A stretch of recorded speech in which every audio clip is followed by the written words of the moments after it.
Good afternoon, everybody. Coming to you today.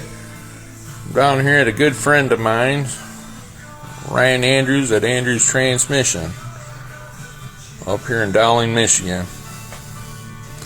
Guy does a real good job. He's working on a 58 Ford Fairlane transmission here. Actually, it's my neighbor's car. Every once in a while, transmission man will get a surprise in the bottom of an oil pan. You know, some hard parts, brass, aluminum shavings, burnt transmission fluid, all kinds of little surprises. He found a surprise today. Surprised the heck right out of him. Don't know how long it's been there, but it's oil saturated.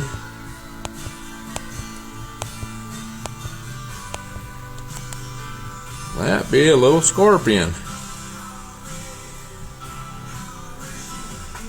He's definitely not alive.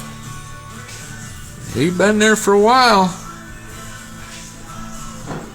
Never seen that before. Neither's Ryan. Kinda neat what you'll find in some of these old timers. Well, y'all have a great day. We'll see you around, and be safe out there. Thank you very much. Bye.